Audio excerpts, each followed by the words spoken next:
Welcome back, everybody, for today's daily reading of our Day by Day Kids Bible, written by Karen Henley. Today is for the reading of September 1st. Thank you so much for joining me, whether you are following along on your podcast somewhere or whether you are watching on video. And if you are new to this event and are just finding this because it's popped up in your feed, stick around. We are reading through the entire Bible this year in chronological order, all the way from Genesis to Revelation, and we are getting God's big picture. It's not every single detail, but it is important, and we are covering a good deal of the details, enough to give us a complete big picture. And every day we talk about how today's reading can be used in our daily life today. So if you are following along on your bookmarking commitment calendar, it's time to get that out and turn it right side up because you're about to hear the Bible today. If you are just tuning in or whether you are new to the event, don't feel like that you can't use that. I have that free calendar available for you on my website. That's at www.inthefamilywaycoaching.com. And you click on the tab for Read the Bible in 1 year. You don't click down to a month for audio or video. If you just click on the tab, you will find the calendar there for you to download. You do not need to subscribe to anything. There is no clickbait. There is no obligation to do anything. It's just there so that you can download it and have an easy way to keep track of where you are in your listening for the Bible this year. Also, if you just need a calendar for your refrigerator, it works great for that too. So because you don't have a physical Bible that you are reading, you are listening, that will act as your bookmark so that you can keep track of where you were. So thank you for being here with me. I'm going to open with a question today. When is the right time to begin following and obeying Jesus? When in your life is the right time to begin following and obeying Jesus? We're going to look at that today with some examples in what we see in our reading today. And then we will come back around to that question. We are smack in the middle of the Gospels. We are at the point where we are reading about Jesus's ministry. So that takes place in the books of Matthew, Mark, Luke, and John. And here in October 10th, then we will actually complete Jesus's ministry and begin everything that happens after his resurrection. So we only have 2 short months of reading about Jesus's ministry. So every day is jam-packed with lessons. But we are going to be looking at one overall theme in each day of our reading. Our first section is entitled, Foxes Have Dens.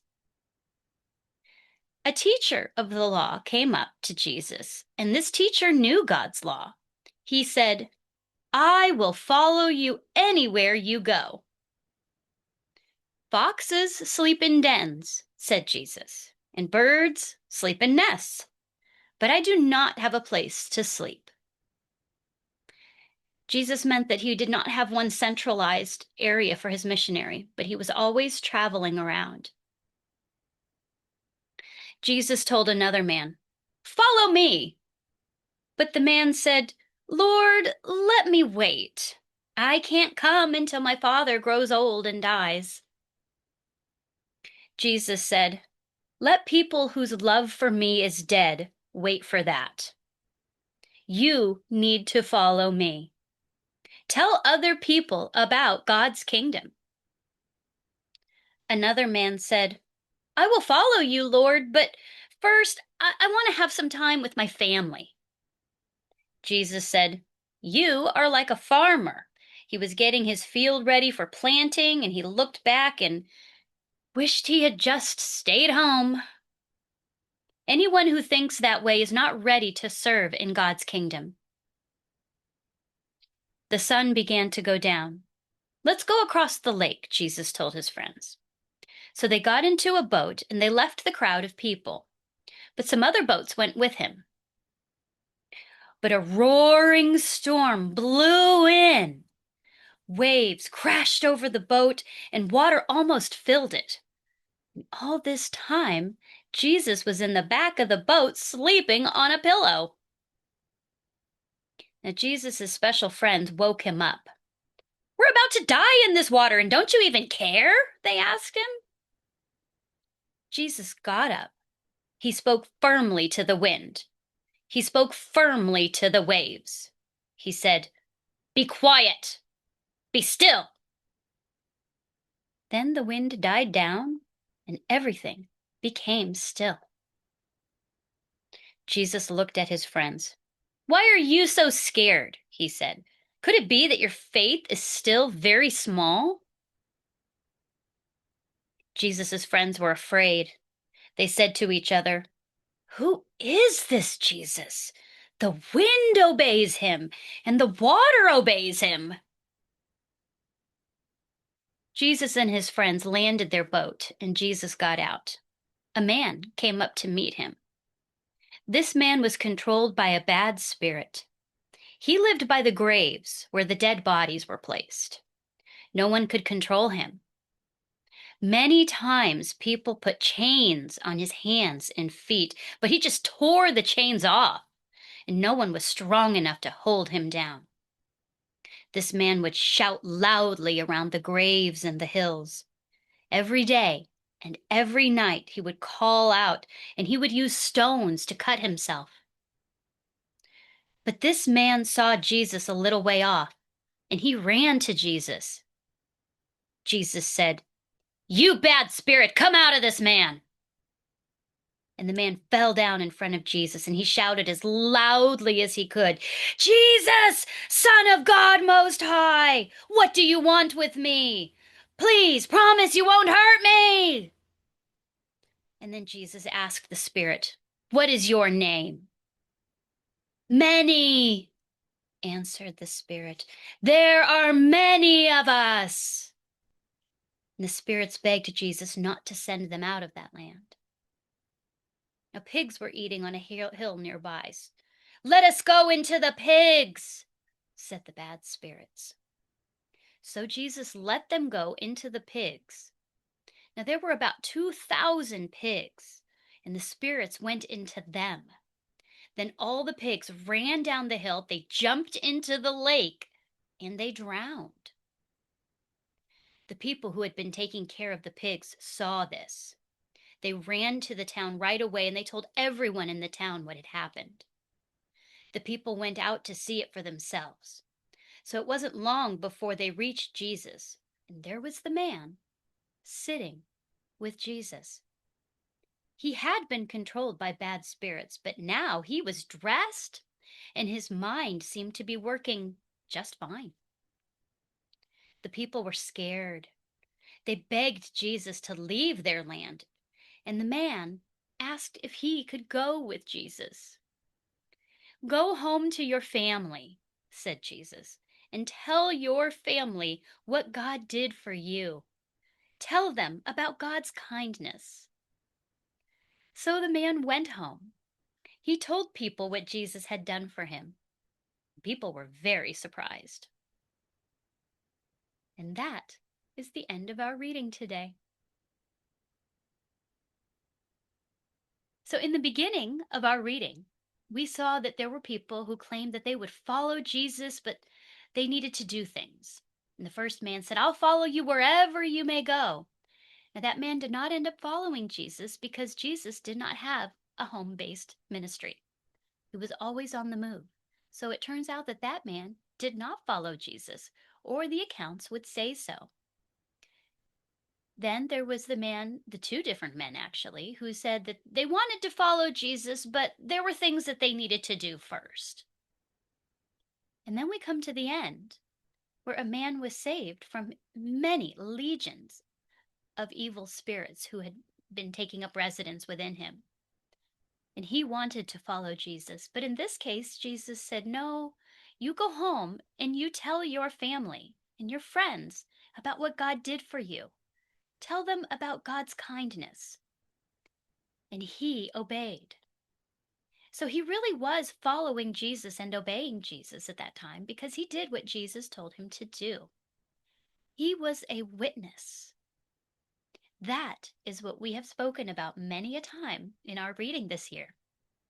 Jesus calls us to be witnesses. to experience things with him, and then to tell others about those things. Jesus said to tell others about what God had done for him. Tell about God's kindness. It's not a hard job to follow Jesus. It's hard in the sense that we may feel like we have to give things up, but we need to be able to be witnesses for Jesus right now. Jesus said, "You need to follow me now. You need to tell people about God's kingdom." So, how about you? What is the right time for you to follow Jesus and obey him? Does it matter how young you are? Does it matter how old you are? Diamond, you may be our youngest listener. I don't know, but as far as I know, you are our youngest listener. Are you too young to obey and follow Jesus and to tell people about God's kindness and love? No. Are you obeying God and Jesus and telling people about how awesome he is and what God does? You see Jesus do many amazing things. Are you telling people about those things? Yes, you do. You are following Jesus. Mickey, you may be our oldest listener. Mickey is 90. Mickey, are you too old to follow and obey Jesus? No. We have both ends of the spectrum, and then we have those of us who are middle aged.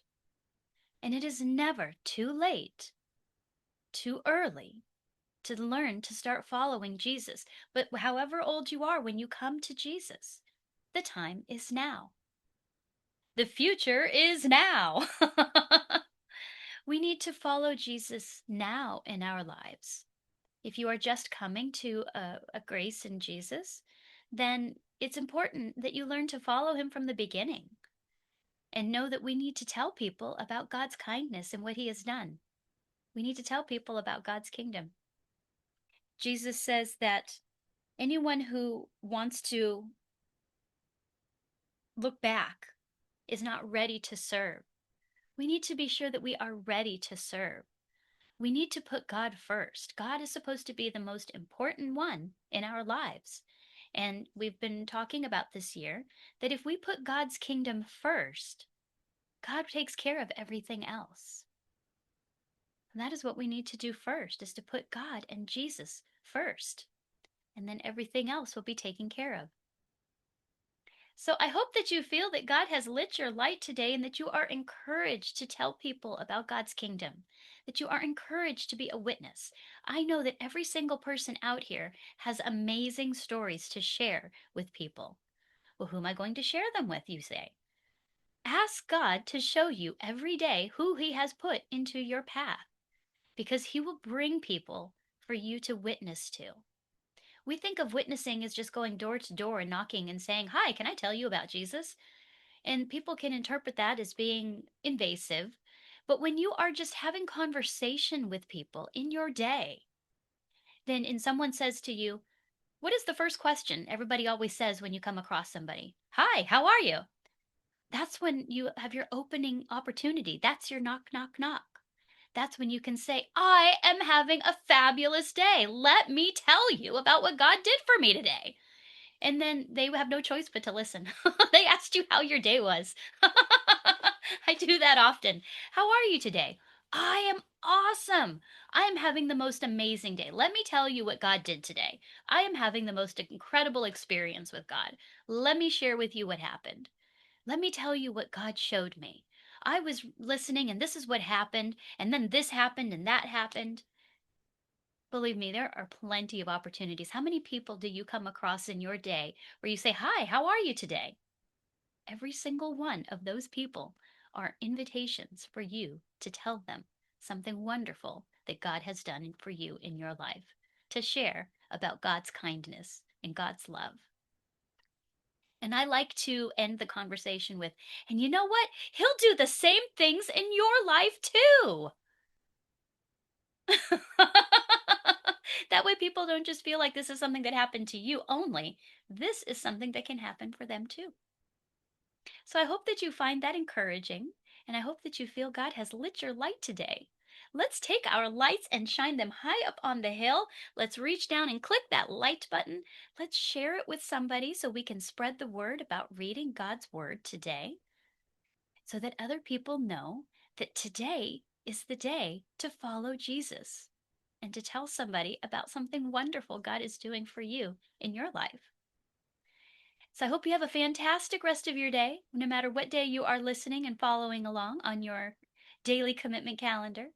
And I will see you in the exact same place tomorrow. Until then, have a great day.